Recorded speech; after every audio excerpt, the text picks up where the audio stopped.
அதிகாரம் அமைச்சு.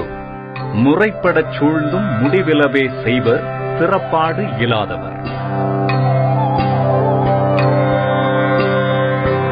ஒரு செயலை செய்து முடிக்கும் திறமை இல்லாதவர் செய்ய வேண்டிய செயல்களை ஒழுங்குபடி எண்ணி வைத்திருந்தாலும் அதை செய்யும் போது முழுமையாக செய்து முடிக்க மாட்டார். வணக்கம். மக்கள் யார் பக்கம் நிகழ்ச்சியின் சிறப்பு தொகுப்பை வழங்குவதற்காக ஹேமா ராகேஷ். மக்கள் யார் பக்கம் நிகழ்ச்சியில தமிழக அரசியல் சூழல் பத்தி மக்கள் மனநிலையை பிரதிபலிக்கும் கருத்து கணிப்புகளை வெளியிட்டு அது தொடர்பான விவாதங்களை நடத்திட்டு வந்தோம். இன்னில இருந்து எந்த கட்சியோட கூட்டணி சேர்ந்தா யாருக்கு சாதகம் அப்படிங்கறத பத்தி விவாதிக்க போறோம். தேமுதிக தங்களுடைய அணிக்கு வரணும்னு மக்கள் நல கூட்டணி தொடர்ந்து சொல்லிட்டு வராங்க. அப்படி ஒரு கூட்டணி அமைஞ்சா அதனால யாருக்கு சாதகம் அப்படிங்கறத பத்தி இன்னைக்கு விவாதிக்க போறோம். முதல்ல தேர்தல் ஆணையர் சொல்லியிருக்கிற ஒரு முக்கியமான விஷயத்தை பார்க்கலாம். சட்டப்பேரவை தேர்தல்ல வாக்காளர்களுக்கு பணம் கொடுக்கப்படுறது தடுக்கப்படும் உறுதியளிச்சிருக்காரு தலைமை தேர்தல் ஆணையர் Najeem Zaidi. By way of distribution of cash, freebies, gift, liquor and various other means including paid news. Political parties have advised us, have requested us that all out efforts must be made and an effective mechanism should be evolved to check the influence of money. They have requested, if need be, more forces should be deployed to check this menace. இனி அரசியல் கட்சி தலைவர்கள் சொன்ன பரபரப்பான கருத்துக்களை பார்க்கலாம்.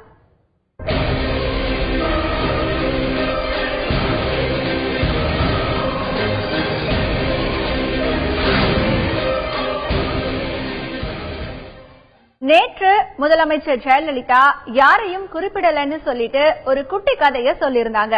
அந்த கதைக்கு போட்டி கதை ஒண்ணு சொல்லியிருக்காரு திமுக தலைவர் கருணாநிதி. முதலமைச்சர் ஜெயலலிதா திருமண விழா ஒன்றில் அப்பா மகன் கதை ஒன்றை சொல்லியிருந்தார். அந்த கதையில் மகன் ஏணியில் ஏறி வரும்போது ஏணியை தட்டிவிட்டு மகனை தந்தை அடிபட வைத்ததாக கூறியிருந்தார். இந்த கதையை பற்றி முகநூல் பக்கத்தில் எழுதியுள்ள திமுக தலைவர் கருணாநிதி, எந்த பாசக்கார தந்தையும் மகன் கீழே விழுந்து அடிபடுவதை விரும்ப மாட்டார் என்று கூறியிருக்கிறார். ஊரிலே உள்ள பிள்ளைகளுக்கெல்லாம் முறையாக அரசியல் பாடத்தை கற்றுக் கொடுத்த தந்தை மகனுக்கு மட்டும் அரசியலை முறையாக கற்றுக் கொடுக்காமலா இருந்து விடுவார் என்றும் அவர் கேள்வி எழுப்பியுள்ளார். முதலமைச்சர் சொன்னது உண்மை கதை இல்லை என்று கூறியுள்ள கருணாநிதி, உண்மையில் கதை என்ன தெரியுமா என்று கேட்டு போட்டி கதை ஒன்றை சொல்லியிருக்கிறார்.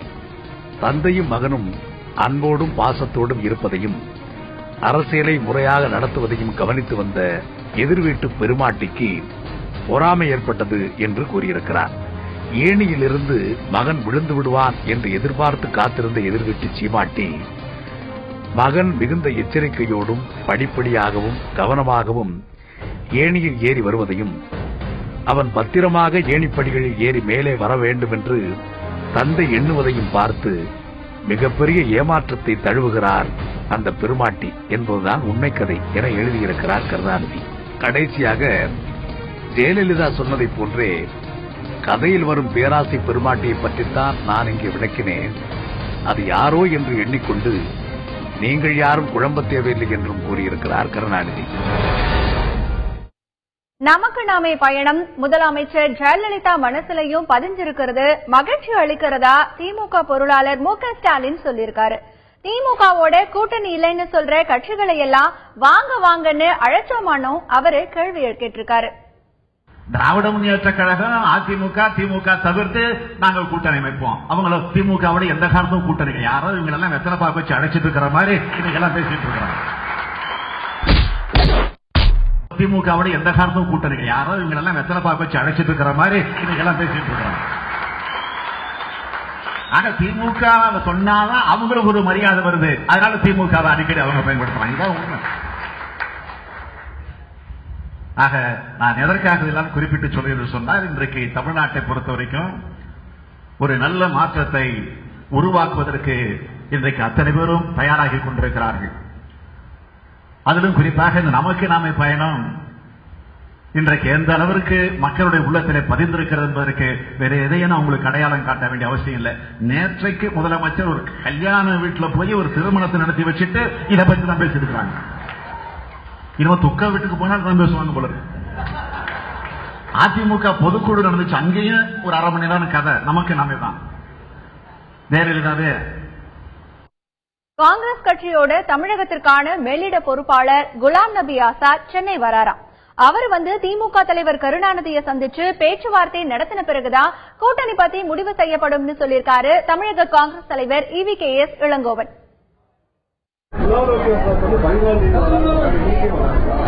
இல்ல, எனக்கு தகவல் நாளை வருகின்றார். நாளை அவர் உடனடியாக பாண்டிச்சேரிக்கு செல்கின்றார். பிறகு 13ஆம் தேதி அவர் சென்னையில் கலைஞர் அவர்களை சந்திக்க இருக்கின்றார் என்பதுதான் எனக்கு அதிகாரப்பூர்வமான தகவல். அது இன்னும் முடிவாகவில்லை. கலைஞரை சந்திப்பதற்காக மேலிடத்தின் பிரதிநிதியாக குலாம் நபி ஆசாத் அவர்கள் வர இருக்கின்றார்கள். அவரை சந்தித்து பேசிய பிறகுதான் எந்த ஒரு முடிவும் தெரிய வரும்.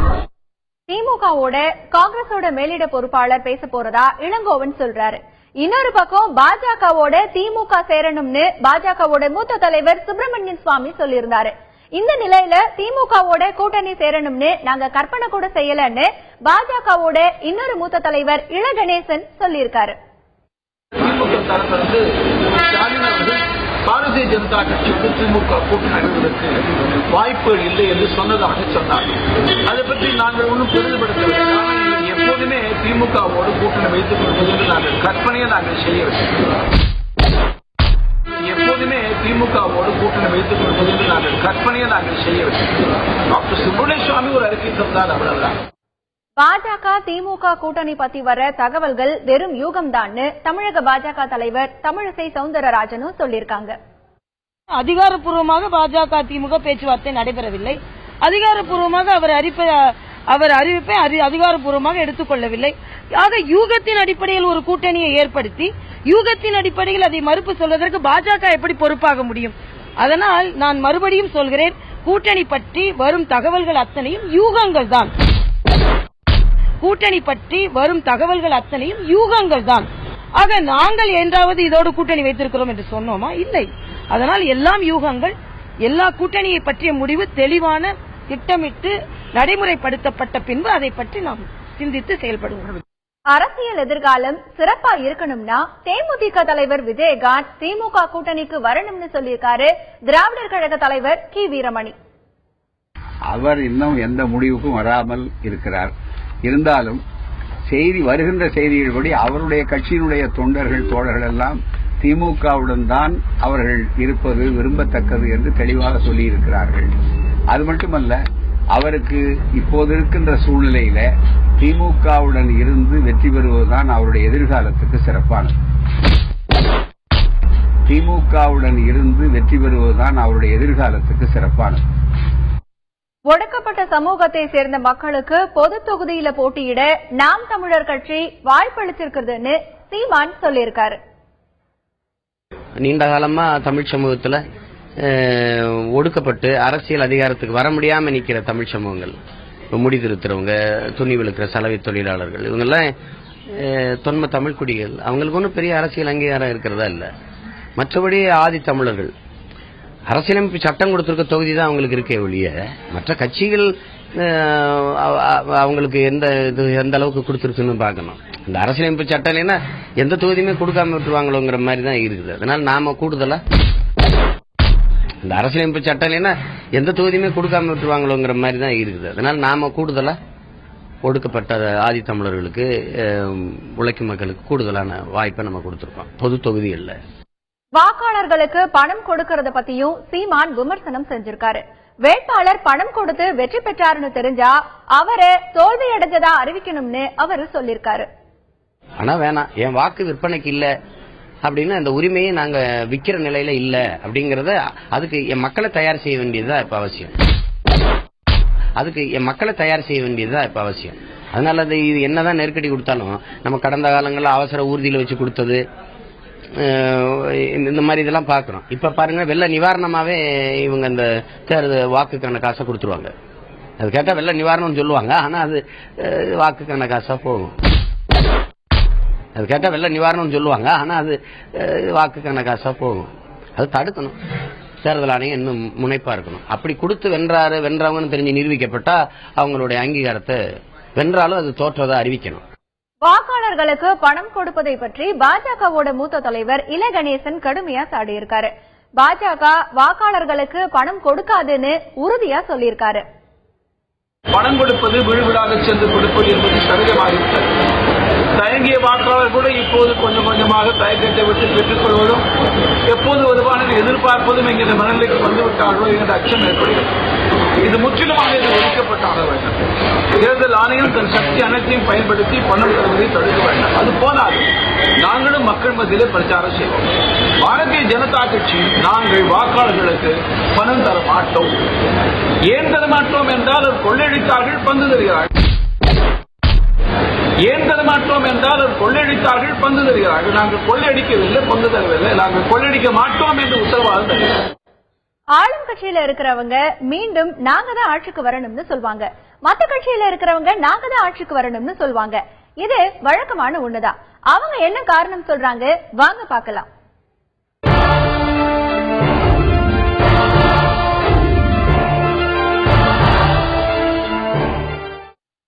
பள்ளி மாணவ மாணவிகளிலிருந்து அதே மாதிரி வருவாய்த்துறை, பதிவுத்துறை, அனைத்து துறைகளிலும் வந்து கணினி மயமாக்கப்பட்டு சிறப்பாக சேவை செஞ்சுட்டு இருக்காங்க. ஒவ்வொரு துறையிலையும் பாத்தீங்கன்னா தற்போது கணினி மயமாக்கப்பட்டதால இளைஞர்கள் எல்லாம் வேலை வாய்ப்புக்கு தேவையான அனைத்து துறையிலுமே வந்து அம்மா ஒப்பந்தம் பண்ணியிருக்காங்க. தனியார் நிறுவனங்கள் கொண்டு, அரசு நிறுவனங்கள் கொண்டு, அரசு துறையில் அனைவருக்கும் வேலைவாய்ப்பு முகாம் மூலம் எல்லாருக்கும் வேலை கொடுப்பது தயாராக உள்ளோம். அம்மாவால் ஆட்சிக்கு வந்தால் மட்டுமே ஒழிய இந்த தமிழகம் அமைதி பூங்காவா இருக்கும். திராவிட முன்னேற்ற கழகம் ஆட்சிக்கு வர வேண்டும் என்கின்ற நோக்கம் ஏறக்குறைய கடந்த 5 ஆண்டு கால ஆட்சியில் 1,70,000 பேர் பணியிலிருந்து விடுவிக்கப்பட்டிருக்கிறார்கள். இளைஞர் சமுதாயம் செத்து மடிந்து கொண்டிருக்கிறது. திமுக ஆட்சிக்கு வந்தால் மட்டுமே குறைந்தபட்சம் 5 லட்சம் பேருக்கு வேலை வாய்ப்பு வழங்க முடியும். அது திமுகவால் மட்டுமே முடியும். மக்கள் நல கூட்டணி ஆட்சிக்கு வந்த அடுத்த நாளே எங்களுடைய செயல்திறன் நாங்கள் சொன்ன அடிப்படையில் பூரண மதுவிலக்கை தமிழகத்தில் நாங்கள் கொண்டு வருவோம் என்பதை நாங்கள் இந்த நேரத்தில் தெரிவித்துக் கொள்ள விரும்புகிறோம். அதே போல தமிழகத்தினுடைய தென்னக நதிகள் இன்றைக்கு வறட்சியால் ஒரு பக்கம் வெள்ளம் சுருட்டுகிறது, இன்னொரு பக்கம் வறட்சியை நம்மை வாட்டுகிறது. மக்கள் நல கூட்டணியுடைய செயல்திட்டத்தில் முக்கியமான குறிப்பிடப்பட்ட அம்சம் தமிழகத்தினுடைய விவசாயத்தை மீட்டெடுப்போம், மாறி வருகிற ரியல் எஸ்டேட்டை தடுத்து நிறுத்தும் என்கிற கொள்கை பிரகடனத்தை நாங்கள் முன்வைத்திருக்கிறோம். மக்கள் நல கூட்டணியுடைய ஆட்சி உருவாகிய பிறகு எங்களுடைய செயல்திட்டத்தில் சொல்லப்பட்ட அந்த தென்னக நதிகள் இணைப்பு என்பதை நாங்கள் உறுதியாக அமுல்படுத்துவோம். காவேரி முதல் தாமிரபரணி வரை உள்ள முதல் கட்ட அந்த நதிகள் இணைப்பை உறுதிப்படுத்தி தமிழகத்தினுடைய விவசாயத்தை மீட்டெடுப்போம் என்பதை பணிவோடு இந்த நேரத்தில் நான் சுட்டிக்காட்ட விரும்புகிறேன், தெரிவித்துக் கொள்கிறேன்.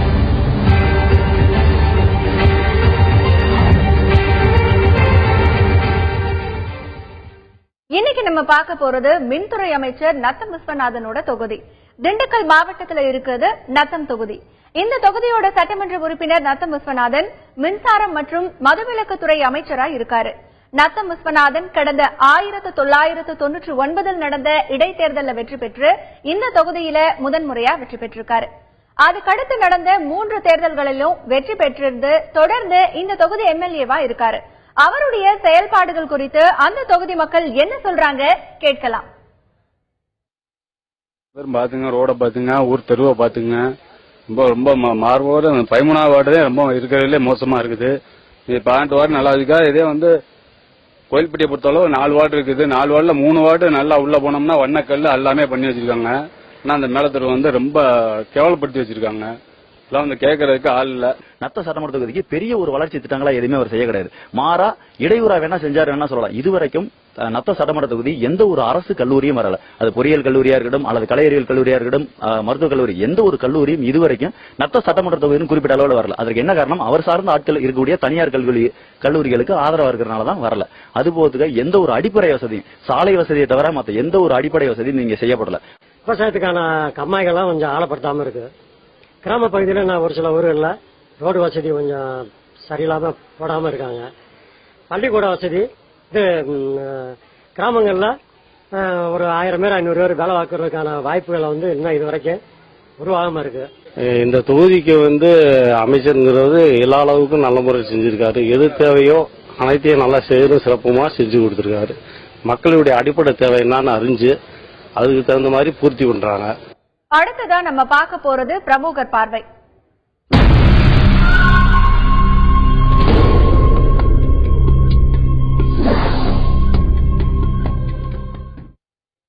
இன்னைக்கு பிரமுகர் பார்வையில அப்துல் கலாமோட அறிவியல் ஆலோசகர் பொன்ராஜ் தன்னுடைய கருத்துக்களை பகிர்ந்துக்கிறாரு.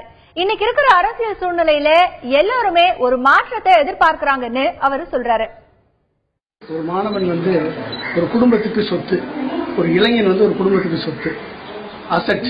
அப்ப அந்த அசெட்டை இன்றைக்கு 2.5 லட்சம் என்ஜினியரிங் படித்த மாணவர்கள் நான் பெர்ஃபார்மிங் அசெட் என்று பேங்க் அவங்க தலையில் எழுதி விட்டுருச்சு. ஸோ அப்போ அத்தனை பேரும் அவங்களுக்கு வேலை கிடையாது, ஒன்று இல்லைன்னா மதிப்பு கூட்டப்பட்ட வேலை கிடையாது. அவங்களால எஜுகேஷன் லோனையே கட்ட முடியாத சூழ்நிலைக்கு தள்ளப்பட்டு இன்றைக்கு அவங்களால நான் பெர்ஃபார்மிங் அசெட் என்று முத்திரை ஊத்தப்பட்டதுனால படித்த இளைஞர்கள் மத்தியில் மிகப்பெரிய வெறுப்பு காணப்படுகிறது. மாற்றம் வேண்டும் என்ற வெறுப்பு காணப்படுகிறது. ஏனென்றால் வேலை வாய்ப்பே இல்லை. விவசாயிகள் மத்தியில் எடுத்துக்கிட்டீங்கன்னா விவசாயிகளை பற்றி யாருமே கவலைப்படல, யாருமே அவங்களோட பிரச்சனைகளை பார்க்கவில்லை, அவர் பிரச்சனைகளை காது கொடுத்து கேட்கவில்லை என்ற ஒரு மிகப்பெரிய ஆதங்கம் இருக்கு. கிட்டத்தட்ட மோர் தென் 60% மேல மக்கள் ஒரு மாற்றத்தை விரும்பக்கூடிய மக்களாக இருக்கிறார்கள். அது மட்டும் இல்லாம எஸ்டாபிளிஷ்டு பொலிட்டிக்கல் பார்ட்டிஸ்லயுமே ஒரு விதமான வெறுப்பு காணப்படுகிறது. ஏன்னா ஒரு டெமோக்ராட்டிக் ஃபங்க்ஷனிங் இல்லை அப்படின்ற விதமும் ஒரு சில இடங்களில் பார்த்தீங்கன்னா ஒரு ஆளுங்கட்சி எம்எல்ஏ இருந்தாலும் எதிர்கட்சி எம்எல்ஏ இருந்தாலும் 2 பேருக்குமே வெறுப்பான சூழ்நிலை இருக்கு. ஏன்னா ஆளுங்கட்சி எம்எல்ஏக்களாலேயே மந்திரி அமைச்சர்களை சந்தித்து அவர்களுக்கு தேவையான வேலைகளை செய்ய முடியலன்னு ஒரு எம்எல்ஏ என்கிட்ட சொல்றாரு. அவங்களால அதுக்கு அடுத்து எடுத்துட்டு போக முடியல, எங்களாலேயுமே ஒரு டிரான்ஸ்பர் கூட எங்களால பண்ண முடியல என்ற ஒரு எண்ணம் அவர்கள் மத்தியில் இருக்கு.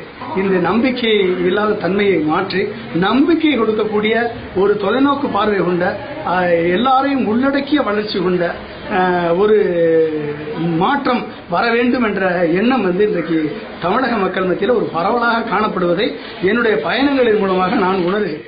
பக்கம் நிகழ்ச்சியில அடுத்து இடம்பெற போறது எந்த கட்சியோட எந்த கட்சி சேர்ந்தா எந்த கட்சிக்கு சாதகம் என்பது குறித்த விவாதம். இன்னைக்கு விவாதத்துல மக்கள் நல கூட்டணியோட தேமுதிக சேர்ந்தா யாருக்கு சாதகம் என்பதை பற்றி விவாதிக்க போறோம்.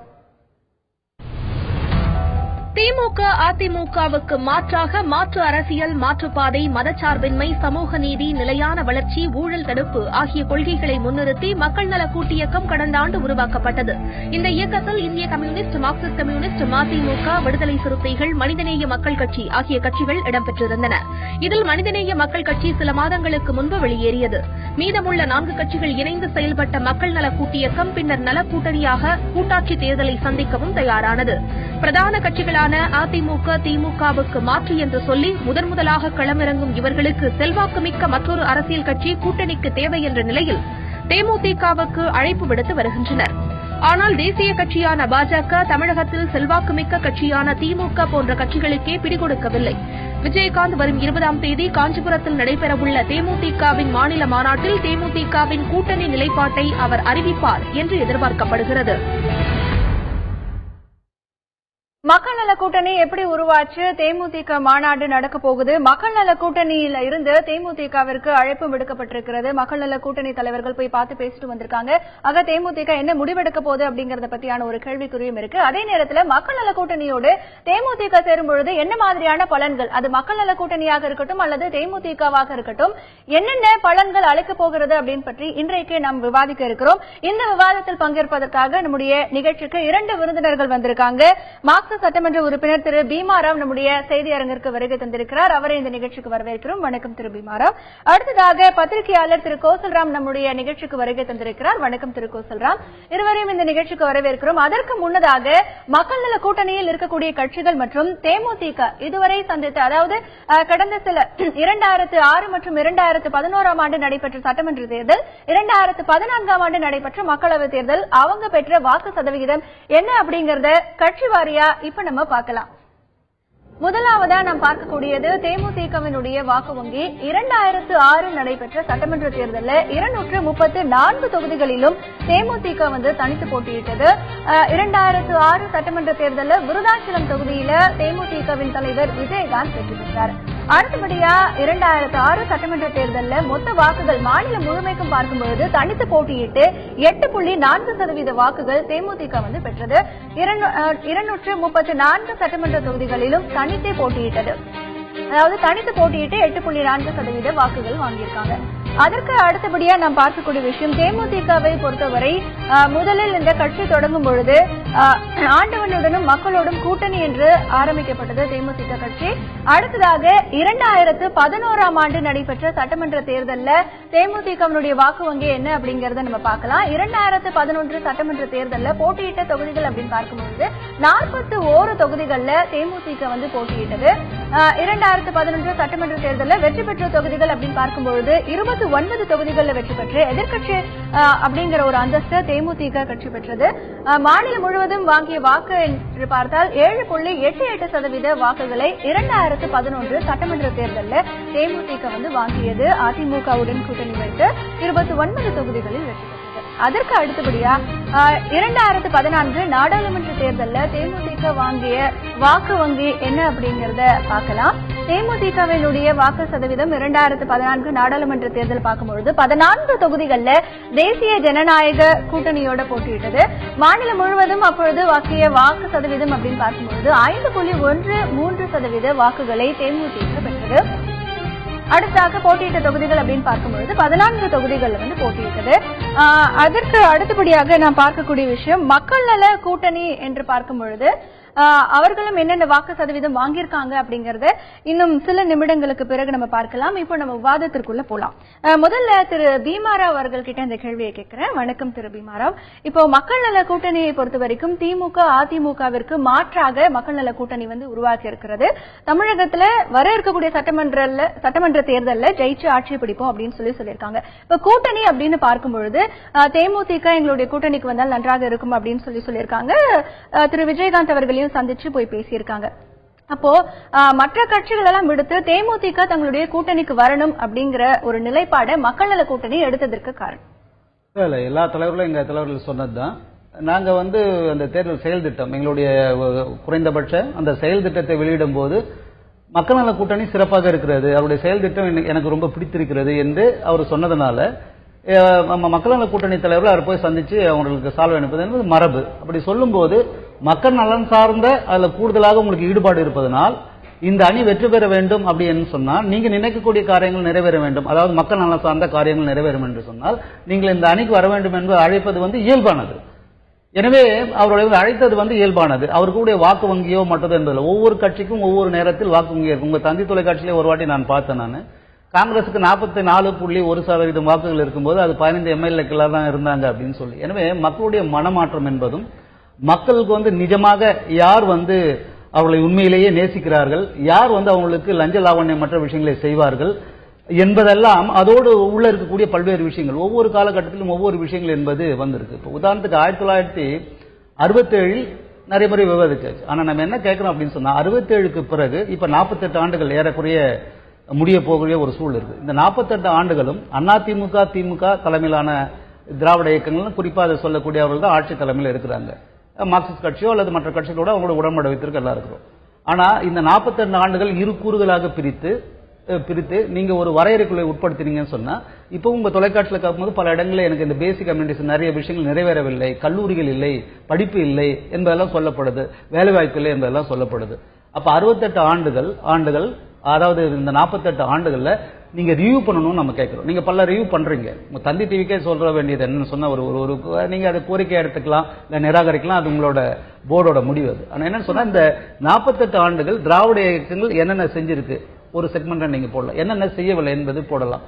ஆனா நீங்க என்ன பண்றாங்கன்னா குட்டி கதைகளும் மற்றதை நாவல் எழுதலாம். இப்ப சார் கூட சொல்லுவார் நாவல் எழுதலாம் இல்ல கதை எழுதலாம், எல்லாம் நல்லது.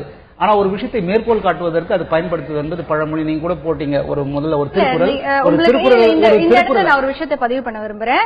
அதாவது இப்ப நம்ம மக்கள் யார் பக்கம் நிகழ்ச்சியில ஒரு விஐபி தொகுதியை பார்த்துட்டு வரோம். இதற்கு முன்னாடி 6 மாதங்களுக்கு முன்னாடியே ஒவ்வொரு தொகுதியிலும் என்ன விதமான பிரச்சனைகள் எல்லாம் இருந்தது, அந்த தொகுதியில் இருக்கக்கூடிய சட்டமன்ற உறுப்பினர் என்ன வாக்குறுதி எல்லாம் கொடுத்தாரு, என்னெல்லாம் நிறைவேற்றப்பட்டிருக்கிறது, தொகுதி மக்கள் என்னெல்லாம் வந்து எதிர்பார்க்கறாங்க அப்படிங்கறத கடந்த 6 மாதமாவே தந்தி தொலைக்காட்சி பதிவு செஞ்சுட்டு வராங்க அப்படிங்கறத இங்க நான் பதிவு பண்ணிக்க விரும்புறேன். நல்லது, நீங்க பதிவு பண்ண. நான் சொல்றது வந்து அந்த பதிவு என்பது என்னன்னா, ஒவ்வொரு முறையும் இந்த பதிவு என்பது நடக்கும், இது என்பதும் நடக்கும். நான் சொல்றது உண்மையிலேயே ஒரு மாநிலத்தையோ அல்லது ஒரு நாட்டையோ தொடர்ச்சியாக 40 ஆண்டுகள் 50 ஆண்டுகள் என்னென்ன பிரச்சனைகளை முன்னெடுக்க முடியும்னு சொல்ல முடியும். உதாரணத்துக்கு நாங்க பெங்கால்ல கூட 34 ஆண்டுகளாக இருந்தோம்.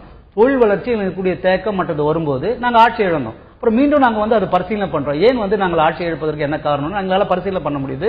உண்மையிலே எங்ககிட்ட என்ன தவறு இருக்குன்னு ரியலைஸ் பண்றோம். மீன்ஸ் என்னன்னா, ஜனங்களுக்கு என்ன செய்யறோம், என்ன செய்ய முடியல அப்படின்னு நம்ம யோசிக்கிறோம். இப்ப தமிழ்நாட்டை பொறுத்த வரைக்கும் ஏன்னா பெங்கால ரிட்டைன் ஆகிறதுக்கு நாங்க பண்ண முடியும் மீண்டும், அதே ஒன்றும் பெரிய இது கிடையாது. பாயிண்ட் என்னன்னா 68 அதாவது பிறகு, அதாவது 67 68 அண்ணா இறந்த பிறகு 68 அதன் பிறகு அவருடைய கொள்கையை ஏற்றுக்கொள்ளக்கூடிய திராவிட இயக்கங்கள் தமிழ்நாட்டுக்கு நிச்சயமாக செய்தது என்ன என்ற ஒரு ரிவ்யூ வந்து எனக்கு அதே திராவிட இயக்கங்களோட தான் கடந்த கால தேர்தல்கள்ல நீங்க கூட்டணி வச்சிருக்கீங்க, கூட இருந்திருக்கீங்க. அப்போ இதையெல்லாம் முன்னிறுத்துவதற்கான பல்வேறு காரணங்கள் இருந்திருக்கும். நான் முன்னாடி உங்களுக்கு சொன்னேன், நாங்க எங்களோட இருந்திருக்கிறோம் என்பதையும் உங்களுக்கு சேர்த்தா நான் சொன்னேன். அப்ப என்ன சொல்றாங்கன்னா, இப்ப வரும்போது இதை நிறைவேற்றும் அப்படின்னு சொல்லுவாங்க. உதாரணத்துக்கு நான் சட்டமன்றத்தில் இருக்கிறேன் சொல்லலாம், ஒன்றும் பிரச்சனை இல்லை. அசூரன்ஸ் கமிட்டின்னு ஒரு கமிட்டி இருக்கு. அதாவது சட்டமன்றத்தில் முதலமைச்சர் அவர்களோ எனி மினிஸ்டர் அவங்க சொல்லக்கூடிய அந்த வாக்குறுதியை நிறைவேற்றுவதற்கு என்ன நான் தைரியமா சொல்ல முடியும், 22 ஆண்டுகளுக்கு முன்பு கொடுத்த வாக்குறுதிகள் கூட இன்றும் நிறைவேறவில்லை. இன்றும் நாம் ஒரு 4 மாவட்டத்துக்கு சர்வே போயிருந்தா மாவட்ட ஆட்சியரோடு மற்றவர்களோடு சொல்லுங்க, ஸ்கூல் வந்து கட்டி கொடுப்பதற்கு களத்து மேடு, அதாவது நெல் பயிரை வந்து அடிக்கக்கூடிய அந்த களத்து மேடு உட்பட கேட்டு 22 ஆண்டுகள் நிறைவேறவில்லை. இதெல்லாம் என்னால வந்து ப்ரூவ் பண்ண முடியும், ஒன்றும் பெரிய இதுவே கிடையாது. ஆனா என்ன சொல்லலாம், இதற்கு வந்து யாரோட அனுமதி தேவை, இதற்கு வந்து யாரோட நிதி ஒதுக்கீடு தேவை, இதற்கு வந்து எந்த ரெவன்யூ டிபார்ட்மெண்ட்ல இருந்து தேவை. இன்னொன்னு உங்ககிட்ட சொல்ல நீர் பிரச்சனை அப்படின்னு சொல்லி உங்க தொலைக்காட்சியை பார்த்து தான் நான் சொல்றேன். திருவண்ணாமலையில் இருக்கக்கூடிய சாத்தனூர் டேம், மரியாதைக்குரிய இறந்த காமராஜ் பெருந்தலைவரால் கட்டப்பட்ட அந்த சாத்தனூர் டேம் 1958 இருந்து இப்போ 2016 வரை தூர்வாரப்படவில்லை. மொத்தமே 119 அடி. அதுல வந்து 45 அடியில இருந்து 49 அடி வரைக்கும் சேரும் சகதியுமா இருக்குது. அப்படின்னா குடிநீருக்காக, விவசாயத்திற்காக என்ன நம்ம பண்றோம், இதை யாரை கேட்கறது? மக்கள் நல கூட்டணியோடு தேமுதிக சேர்ந்தால் யாருக்கு என்னென்ன சாதகங்கள் கிடைக்கும் என்பது பற்றி விவாதித்து வருகிறோம். அதற்கு அடுத்தபடியாக மக்கள் நல கூட்டணியில் இடம்பெற்றிருக்கக்கூடிய மதிமுக, இடதுசாரிகள் மற்றும் விடுதலை சிறுத்தைகள் 2016 மன்னிக்கவும் 2006, 2011 மற்றும் 2014 ஆகிய ஆண்டுகளில் நடைபெற்ற தேர்தல்களில் என்னென்ன வாக்கு சதவீதத்தை பெற்றார்கள் என்கின்ற ஒரு விவரத்தை பார்க்கலாம். மக்கள் நல கூட்டணியில் கட்சிகள் பெற்ற வாக்குகள் என்று பார்க்கும் பொழுது, அதாவது 2006 சட்டமன்ற தேர்தல் அப்படின்னு பார்த்தோமானால் மக்கள் நல கூட்டணி என்ன மாதிரியான வாக்கு சதவீதத்தை பெற்றிருக்கிறது என்று பார்க்கலாம். மக்கள் நல கூட்டணியை பொறுத்தவரை 4 கட்சிகள் இதில் இடம்பெற்றிருக்கின்றன. அந்த 4 கட்சிகள் என்று பார்க்கும் பொழுது மதிமுக, விடுதலை சிறுத்தைகள் மற்றும் இந்திய கம்யூனிஸ்ட், மார்க்சிஸ்ட் கம்யூனிஸ்ட் ஆகிய கட்சிகள் தங்களுடைய வாக்கு சதவீதம் எப்படி இருக்கிறது என்பது குறித்து பார்க்கலாம். மதிமுக பார்க்கும் பொழுது 2006ஆம் ஆண்டு சட்டமன்ற தேர்தலில் மதிமுக 6% வாக்குகளை பெற்றிருக்கிறது. இடதுசாரிகள் என்று பார்க்கும் பொழுது 4.3% வாக்குகள், விடுதலை சிறுத்தைகள் கட்சியை பொறுத்தவரை 1.3. அதாவது மக்கள் நல கூட்டணியில் இருக்கக்கூடிய கட்சிகள் 2006, 2011 மற்றும் 2014 ஆகிய ஆண்டுகளில் நடைபெற்ற தேர்தல்களில் என்னென்ன வாக்கு சதவீதத்தை பெற்றிருக்கிறார்கள் என்பது குறித்த விவரங்களை இப்ப நாம் பார்த்து வருகிறோம். ஆக இந்த மக்கள் நல கூட்டணியில் இருக்கக்கூடிய கட்சிகள் தேமுதிகவில் சேரும் பொழுது என்ன மாதிரியான பலன்கள் இவர்களுக்கு கிடைக்கும் என்பது பற்றியும் பார்த்து வருகிறோம். திரு கோசல்ராம் அவர்களிடம் பேசலாம். திரு கோசல்ராம், இப்போ மக்கள் நல கூட்டணியோட தேமுதிக சேரும் பொழுது மக்கள் நல கூட்டணிக்கு என்ன மாதிரியான சாதகங்கள் கிடைக்க வாய்ப்பிருக்கிறது? மக்கள் நல கூட்டணிக்கு கூடுதலா கொஞ்சம் ஓட்டு கிடைக்கலாம். அவங்க வந்து எவ்வளவு சீட்டு ஜெயிப்பாங்க. ஏன்னா இங்க தேர்தல் பொறுத்த வரைக்கும் அரித்தமெட்டிக்ல தான் வந்து நமக்கு வந்து தேர்தல் முடிவுகள் வந்து வந்திருக்கு. அதனால வந்து நீங்க அந்த முடிவுகளை பார்க்கும்போது இவங்களுக்கு நீங்க சொன்ன இந்த பர்சன்டேஜே வந்து நான் வந்து முழுமையா இந்த கட்சிகளுக்கான பர்சன்டேஜ்னு ஏத்துக்க மாட்டேன். ஏன்னா சில பேருக்கு கூடலாம். ஏன்னா இவங்க வந்து குறைந்த தொகுதியில கூட்டணிக்காக சில பேரை விட்டு கொடுத்துலாம் பண்றாங்க. அவங்களுக்கு தமிழ்நாடு ஃபுல்லா பார்த்தா கூடவும் இருக்கலாம், சில பேருக்கு குறையாக கூட இருக்கலாம்.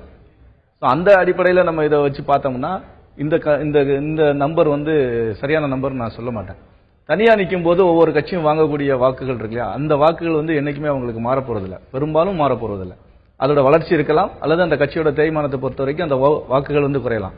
ஸோ இந்த 5% வந்து விஜயகாந்த் வந்து 2006 கட்சி ஆரம்பிச்ச புதுசுலையும் வச்சிருக்காரு. அதுக்கப்புறம் அவர் பார்லிமெண்ட் தொகுதியில் தனித்து போட்டியிடும் போதும் 40 தொகுதியில் போட்டியிட்டு 10% வரைக்கும் வந்து உயர்ந்திருக்கிறார். அதற்கு பிறகு அவர் கூட்டணி வச்சிருக்கிறார். கூட்டணி வைக்கும் போதெல்லாம் அவருக்கு குறைஞ்சிட்டு தான் வந்திருக்கு. அவர் தனியா நிற்கும் போது கூடியிருக்கு. ஸோ இந்த அடிப்படையில் பார்த்தா இவங்களுக்கு வந்து இந்த மக்கள் நல கூட்டணிக்கு வந்து இது வந்து கூடுதலாக வாக்குகள் பெறுவதற்கான ஒரு வாய்ப்பை ஏற்படுத்தலாம். ஏன்னா ஒவ்வொரு முறையுமே 3வது அணி அப்படின்னு ஒரு அணி வந்து உருவாகும், பரபரப்பை ஏற்படுத்தும்.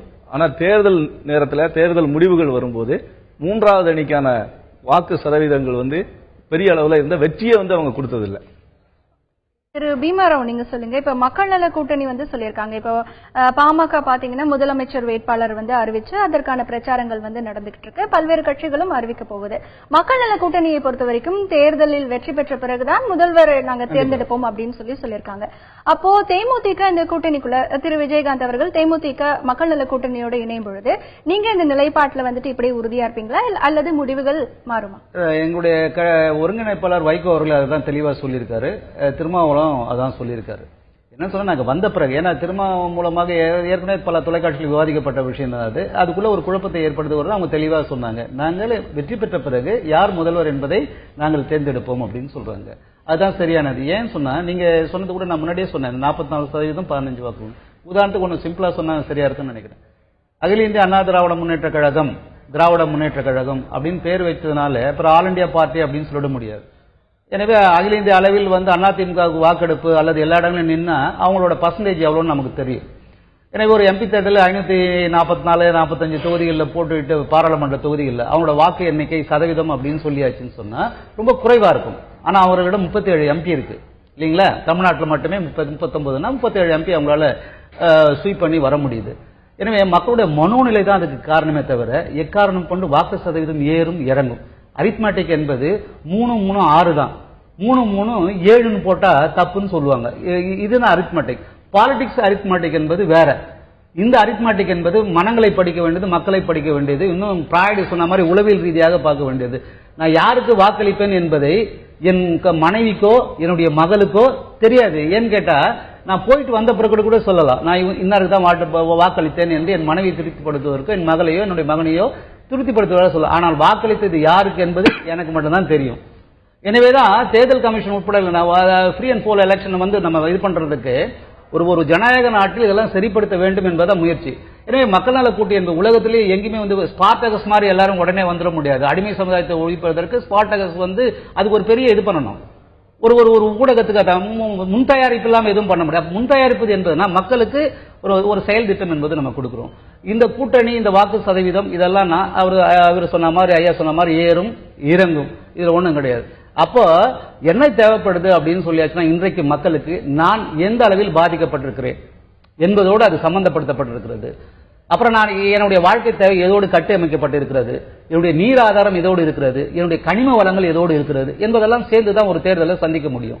எனவே இந்த தேர்தல் என்பது ஒரு மாற்றத்தை நிச்சயமாக உருவாக்கும். எல்லாரும் மாற்றம்ன்றாங்க, இப்ப கூட சொல்றாங்க அவங்க விருப்பப்படி.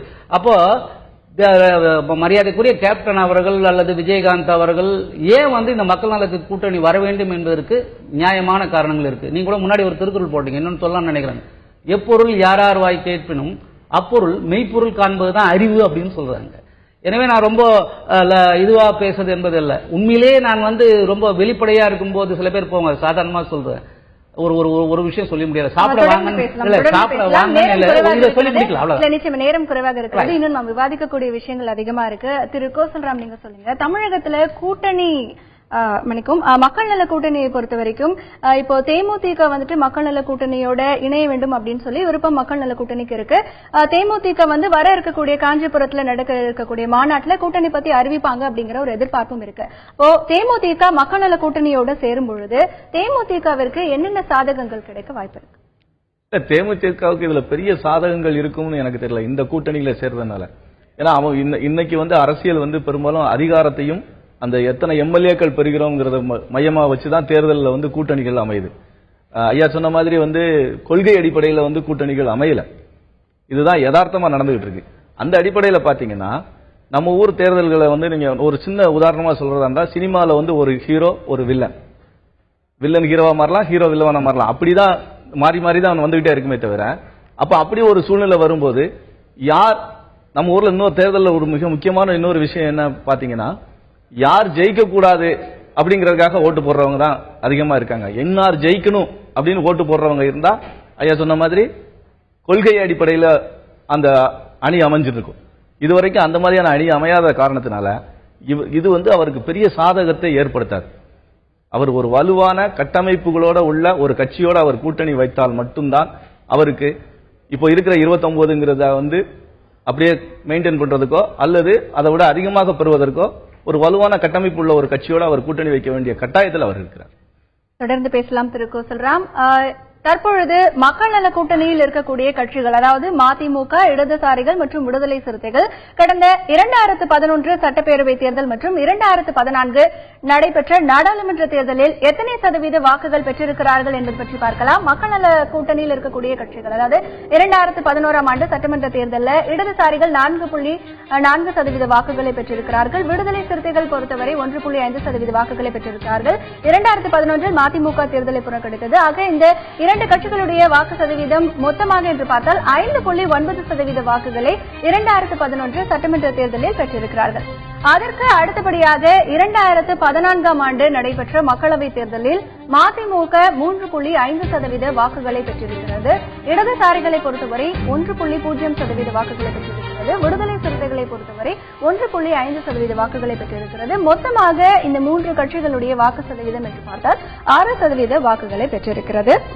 தொடர்ந்து திரு பீமாராவ் அவர்களிடத்தில் பேசலாம். திரு பீமாராவ், இப்போ மக்கள் நல கூட்டணியை பொறுத்த வரைக்கும் தமிழ் மாநில காங்கிரசுக்கும் அழைப்பு விடுத்திருக்கிறது. இப்போ தேமுதிகக்கு அழைப்பு விடுத்திருக்கீங்க அப்படின்னு பார்த்தா அவங்க முதல்ல தனித்து போட்டிட்டு இருக்காங்க, அதுக்கப்புறம் கூட்டணி வச்சு போட்டிட்டு இருக்காங்க. தனித்து போட்டிட்டப்போ 8%, இப்போ 5.1% இருக்கு. தமாக அப்படின்னு வரும்பொழுது இப்போதான் புதிதாக சில மாதங்களுக்கு முன்பு காங்கிரஸ் விட்டு பிரிஞ்சு வந்திருக்காங்க. தமாகவை கூட்டணிக்கு அழைப்பதற்கான காரணம் என்ன? இல்ல, தமாக அவரும் சொல்லியிருக்காரு இது மாதிரின்னு சொல்லி. இப்போ அவரை போய் அழைப்பதனாலே பேசல எந்த தவறும் கிடையாது. நாங்க ஒரு தெளிவா ஒரு ஸ்டாண்ட் எடுத்திருக்கோம். காங்கிரஸ், பிஜேபி, திமுக, அதிமுக, பாட்டாளி மக்கள் கட்சி, இந்த 5 கட்சிகளை தவிர நாங்க மற்றவங்களோடு இந்த மக்கள் நல கூட்டணிக்கு வருவாங்க அப்படின்னு சொல்லி நம்ம அழைப்பது அப்படின்னு சொல்லி முடிவு பண்ணி அழைப்பது என்ன மீன்ஸ் அந்த 5 கட்சிகளை தவிர்த்து குறிப்பாக இந்த 2 கட்சிகளை அழைப்பதற்கு என்ன காரணம்? இல்ல, குறிப்பாக இந்த 2 கட்சிகளை அழைப்பதற்கு என்ன காரணம்? மக்கள் நல கூட்டணியில அவங்க விருப்பம் தெரிவிச்சிருக்கிறாங்க.